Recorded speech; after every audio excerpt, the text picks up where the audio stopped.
The Copm is the Canadian Occupational Performance Measure. The purpose of the Copm is to assess an individual's performance of occupation in the areas of self-care, productivity, and leisure. The target population, this assessment can be done with individuals of all ages with arthritis, cerebral palsy, TBIs, SCIs, strokes, Parkinson's disease, or pain. And then there's 5 steps in the procedures of the Copm. The first one is problem definition. You use a semi-structured interview to see what the patient wants to do, needs to do, or is expected to do. Areas of everyday living is explored through the interview. And as mentioned before, it focuses on activities of self-care, productivity, and leisure.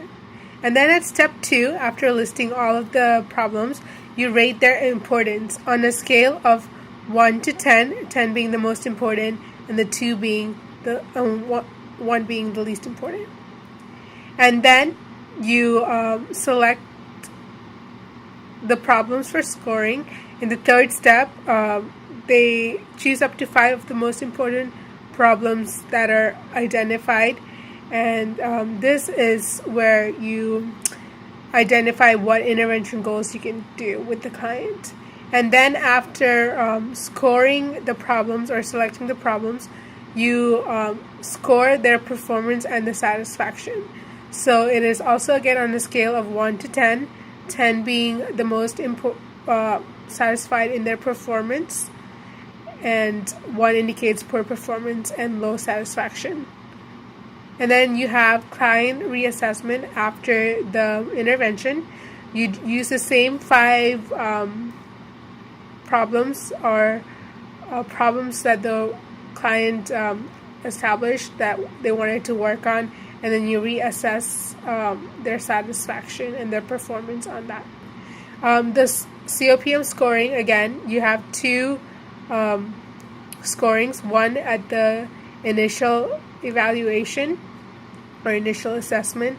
So you do the total performance of 1 and you divide it over the number of problems. Total satisfaction 1, which indicates the first time they did it, over the number of problems. And then after intervention you reassess, and then you do the total performance. 2 indicates the second time over number of problems. Total satisfaction 2, the second time around again, over the number of problems.